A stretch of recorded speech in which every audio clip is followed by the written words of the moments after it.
Assalamualaikum warahmatullahi wabarakatuh. Perkenalkan, nama saya Sevani Putri Lestari dengan NIM 2020202069 dari kelas Pendidikan Biologi 20073. Di sini saya akan memaparkan hasil review jurnal taksonomi tumbuhan berpembuluh saya dengan dosen pengampu yaitu Ibu Weni Lestari, SPD, MSI.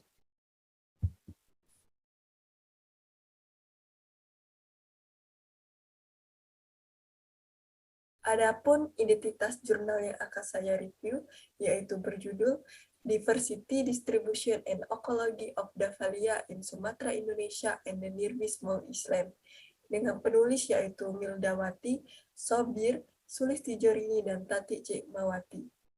Nama jurnal dan tahun terbit yaitu Jurnal Biodiversitas diterbitkan pada tahun 2022, dengan volume 23, nomor 1, halaman 33 sampai 42.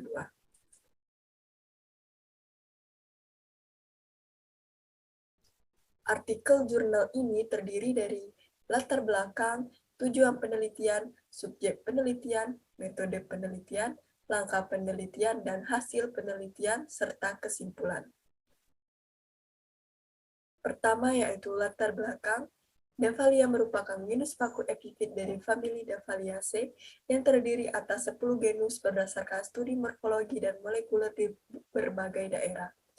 Dahlia diketahui memiliki 65 spesies yang menunjukkan variasi morfologi yang tinggi pada banyak karakter. Genus ini tersebar luas di daerah tropis dan subtropis. Keanekaragaman Dahlia belum tereksplorasi dan tercatat di banyak daerah, termasuk di Pulau Sumatera dan pulau-pulau kecil di sekitarnya. Oleh karena itu, penulis melakukan penelitian dan menuliskannya dalam sebuah jurnal untuk menunjukkan keanekaragaman Dahlia spesies di Sumatera dan pulau-pulau kecil di sekitarnya, berdasarkan variasi morfologi, serta untuk mengetahui sebaran dan ekologinya.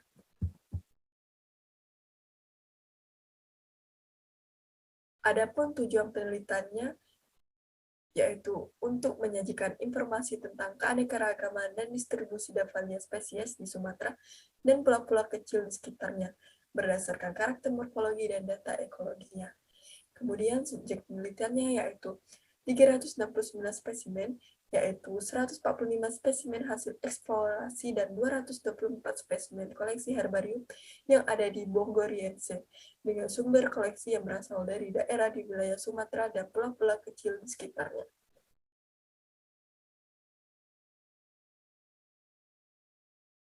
Metode penelitian yang digunakan yaitu dengan analisis klaster menggunakan metode UPGMA atau Unweighted Pair Group Method with Arithmetic Mean, dengan metode MTSYS atau Numerical Taxonomy and Multivariate System, berdasarkan matriks data untuk kesamaan antar spesies dengan indeks kesamaan pencocokan sederhana karakter kualitatif. Dan bahannya yaitu spesimen yang didapatkan langsung melalui eksplorasi botani di lapangan dan koleksi herbarium Bogoriense atau BO pada Pusat Penelitian Biologi Lembaga Ilmu Pengetahuan Indonesia, Cibinong, Jawa Barat, dengan sumber koleksi dari berbagai daerah di wilayah Sumatera dan pulau-pulau kecil di sekitarnya.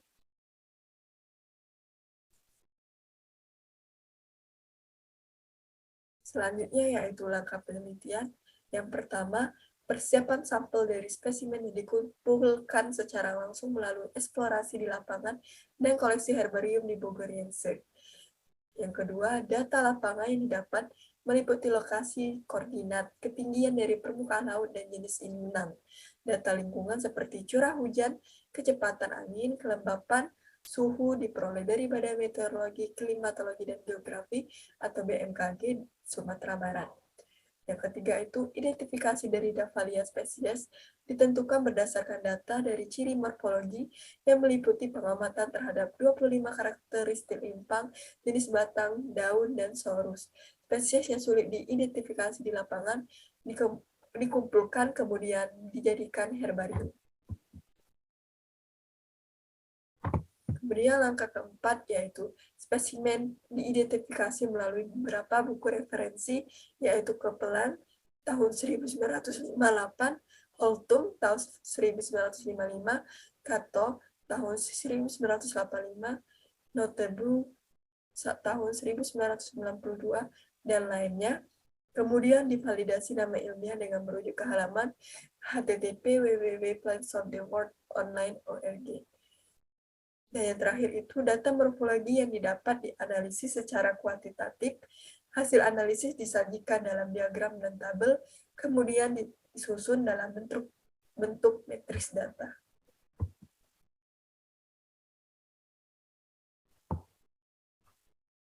Dan hasil penelitian didapat yaitu dari hasil pengamatan dari 369 spesimen Davalia yang dikumpulkan yang berasal dari Sumatera dan pulau-pulau kecil di sekitarnya, ditemukan ada 13 spesies dan 2 varietes, yaitu Davalia angustata, Davalia corniculata, Davalia denticulata, Davalia divaricata, Davalia heterophylla, Davalia hemnophiloides, Davalia parvula, Davalia pectinata, Davalia pentabila, Davalia rupes, Davalia solida, Davalia trichomanoides var. Tricho, Davalia trichomanoides var. Lorani, dan Davalia triphylla. Kemudian deskripsi morfologi, variasi ditemukan dalam bentuk dan ukuran pelepah, bentuk daun, ukuran dan posisi sorus, ukuran tipe, ukuran dan bentuk rimpang, susunan dan ukuran spina, jenis venasi, ukuran dan bentuk rimpang, susunan dan ukuran spina, jenis venasi. Dari spesimen Davalia heterophylla dan corniculata, Davalia trichomoide var. Tricho, Davalia trichomanoides var. Lorani, Davalia denticulata, Davalia divaricata, Davalia solida, Davalia hymnophiloides, Davalia rampens, memiliki kesamaan dalam beberapa ciri, yaitu pelepah deltoid, daun majemuk, tripinatus, acuminate, apex atau meruncing, Cuniatobes, tepi daun bergigi, Reticulata venatia, jarak gigi yang tidak teratur dari margi lamina, posisi sorus pada marginal daun. Dari spesies Davalia parvula, Davalia angustata, Davalia pectinata, Davalia pentabila, Davalia triphylla memiliki kesamaan dalam, yaitu lingkar rimpang kecil kurang dari 5 mm, sisipel tate, daun tunggal, tidak ada vena palsu dan venasi bebas.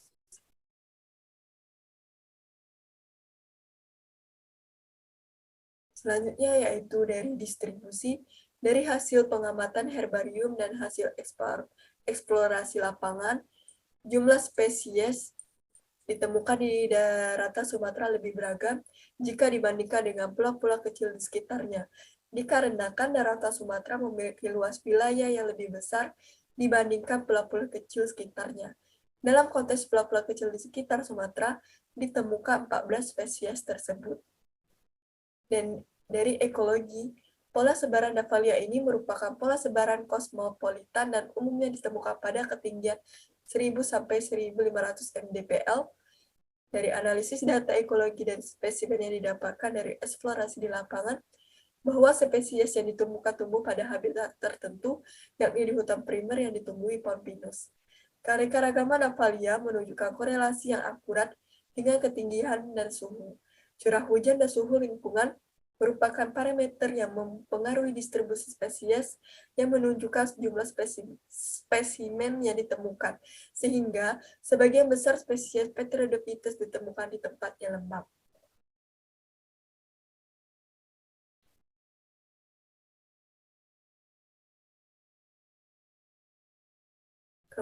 Kemudian, kesimpulan. Jadi, dapat disimpulkan bahwa dari penelitian yang dilakukan oleh penulis jurnal tersebut menunjukkan adanya keanekaragaman dan distribusi Davalia spesies di Sumatera dan pulau-pulau kecil di sekitarnya, yang didasarkan pada karakter morfologi dari data ekologinya. Keanekaragaman Davalia spesies juga sangat ditentukan pada tipe habitatnya. Di habitat dengan kelembapan tinggi, genus ini lebih beragam dibandingkan dengan kelembapan rendah. Semua spesies yang ditemukan merupakan informasi baru untuk Pulau Sumatera dan pulau-pulau kecil di sekitarnya.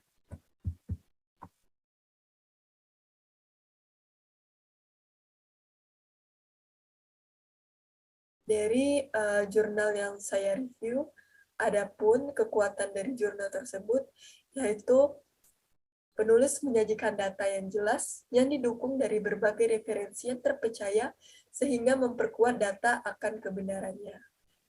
Kemudian pendahuluan dalam penelitian ini sudah menjelaskan mengapa penelitian ini penting untuk dilakukan. Selanjutnya, penyajian data bagian hasil dalam jurnal ini diberikan gambar dan kunci determinasi, sehingga memperkuat isi jurnal tersebut menjadi lebih jelas dan lebih dipercaya kebenarannya.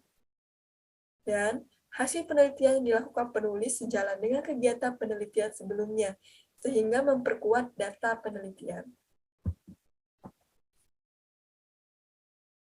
Selanjutnya yaitu kelemahannya, menurut saya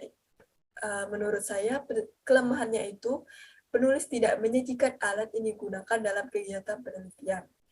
Penulis menuliskan metode tidak langsung dari bagian bahan dan metode, sehingga membuat saya sebagai pembaca merasa kebingungan dalam mencari metode penelitian yang digunakan oleh penulis di jurnal.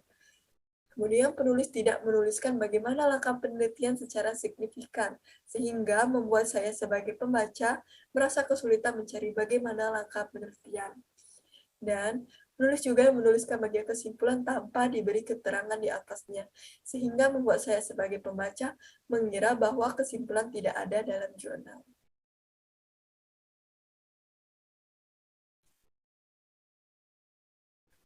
Baiklah, sekian, terima kasih.